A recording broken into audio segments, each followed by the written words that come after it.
From the moment Rachel Zegler arrived at rehearsals for Evita, it was loud, dramatic, and dripping with I'm the moment energy. At first, the crew tried to roll with it. Maybe she was just passionate, maybe this was her process, but it quickly stopped feeling like ambition and started feeling like a hostage situation.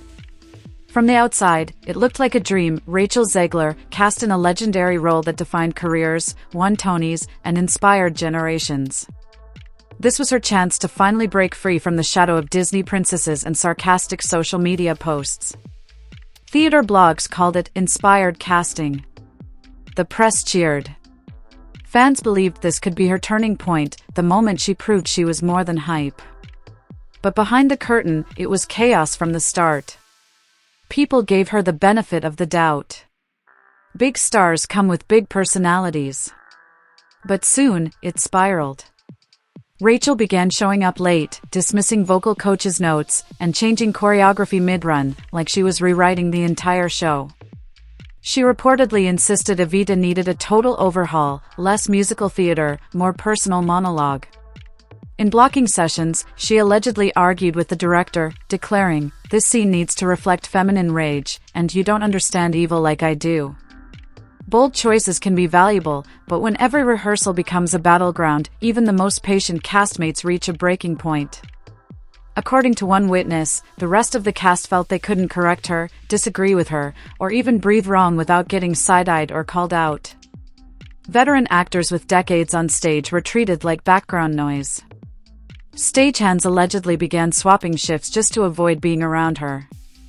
And after a chaotic performance of New Argentina, the wardrobe department had to remake her costume 5 times because Rachel said it didn't honor the female power archetype.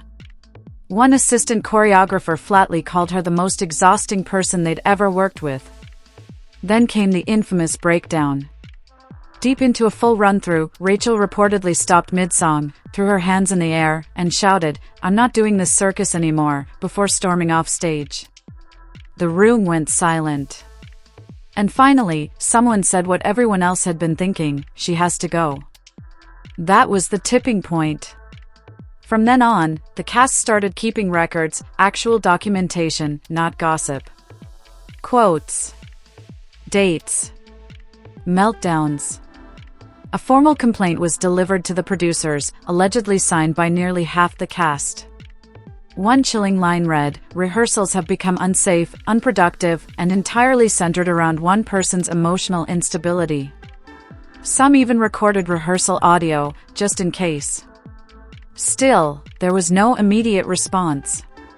So a core group of ensemble members and even a vocal coach reportedly marched into a private meeting with producers and laid it out plainly. This was not a suggestion, it was an ultimatum.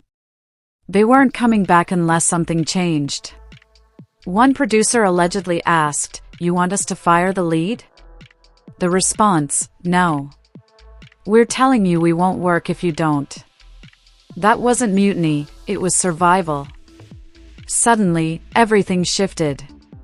Rachel was gone. No statement. No announcement. Just absence. Her scenes were cut from the rehearsal schedule. Stand-ins quietly filled the gaps. The cast moved forward. Her name vanished from the call sheet. Her dressing area was reportedly cleared out overnight. And according to one cast member, it felt like the air came back into the room. No more tension. No more eggshells. People started doing their jobs again, without fear of being screamed at mid-run-through. Behind the scenes, it was full-blown crisis control. The producers reached out to Rachel's team. Mediation was floated. Someone even suggested splitting the role, creating a co-lead structure. That idea was laughed out of the room. This wasn't about salvaging egos anymore. It was about salvaging the show. Rehearsals didn't slow down, they accelerated. And quietly leading the charge? An understudy no one had paid attention to until now. She had been listening, watching, learning in the shadows. She knew every line, every step, every cue. And when the time came, she didn't just step into the role, she became Eva. No breakdowns. No demands. Just calm, grounded brilliance. The cast rallied around her instantly. The shift in energy was undeniable. Morale skyrocketed. Harmonies finally locked in. Choreography clicked. It wasn't just a replacement, it was a rebirth. And outside the theater? No one had a clue. Rachel's Instagram, once packed with cryptic captions and rehearsal selfies, went completely dark. Posts vanished. No likes. No stories. Just silence. Meanwhile, the outside world caught up fast. A viral TikTok with over 2 million views alleged she was benched after a full-scale cast revolt. Comments were brutal. One read, "You can't gaslight an ensemble." Another said, "I'd pay triple to see literally anyone else." Then the hashtags hit. Hashtag Zegler out. Hashtag justice for Evita. Hashtag free the cast. Twitter, now X, turned into a battlefield. Some die-hard fans defended her, blaming jealousy or intimidation. But most weren't buying it. Old clips resurfaced, like one where she wore a plastic crown behind the scenes and muttered, "They'll hate me for this too." The internet didn't hold back. Fan accounts that once called her the future of theater began going dark or pivoting to memes celebrating the unnamed understudy.